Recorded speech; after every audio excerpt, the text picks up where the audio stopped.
Pour la 19e journée masculine de National 2, se jouait samedi un match 100% landais. Ami de longue date, l'UDG recevait sous les arènes couvertes de gamarde le Real Chalossé. Un match sous le signe de la convivialité, sans toutefois ne pas oublier les enjeux de ce match. C'est vrai que le succès de samedi nous a quand même facilité l'accès pour le maintien, même s'il faut rester sérieux jusqu'à la fin de la saison. L'objectif aussi de finir quand même en milieu de tableau et puis de préparer aussi la saison prochaine qui sera certainement pas beaucoup plus simple, quoi. Pour ce derby landais, l'UDG retrouvait son pivot Ramassamy et un Jerry Scrofenetcher en meilleure forme. Perso, j'ai réussi à me refondre dans le collectif parce que j'ai pas perdu énormément au niveau du physique, parce que je me suis entretenu. Manzaré manquait cependant à l'appel, car il a rejoint la sélection guinéenne. Du côté du Real, c'est une autre histoire. Son effectif est affaibli par la perte de 4 joueurs, dont 3 intérieurs, Sec, Benon et Latapi, mais avec le retour de Jean-Charles Crabos. Malgré qu'on ait quand même encore pas mal de blessés, l'aspect positif, elle est avec ceux qui restent et qui donnent tout ce qu'ils ont. C'est un début un peu compliqué pour les deux équipes, entre perte de balles et paniers manqués. Le match est assez serré dans les premières périodes de jeu, avec un beau duel des deux côtés. Mais l'UDG commence peu à peu à faire la différence, avec un score de 22-11 à la fin du premier quart-temps.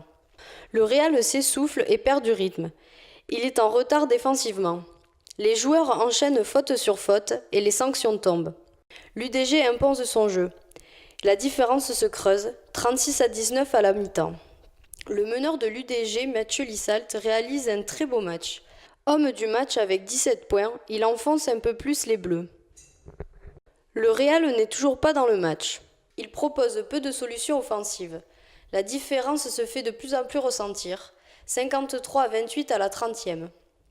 Pour autant, l'équipe de Marcel Tréméa sauvera l'honneur à la dernière période.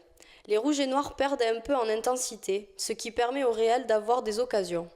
Malgré cette remontée, les hommes de Denis Mété s'imposent 61-47. Une victoire qui fait du bien à l'UDG. Grand sourire pour le résultat parce que après 2 défaites, il fallait absolument gagner.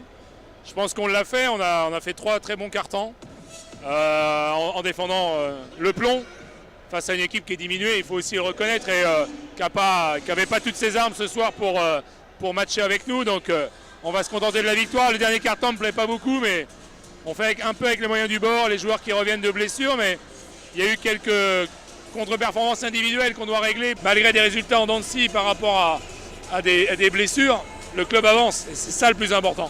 Ça fait plaisir que les gens se soient déplacés pour assister au choc de National 2. Donc ça c'était intéressant pour nous joueurs, pour le club. Et c'est une jolie soirée de basket, j'espère.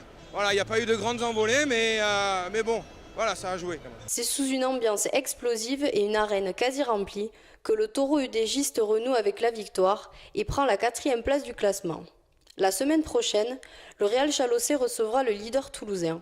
Quant à l'Union, elle partira se frotter à l'équipe Golfe Juan.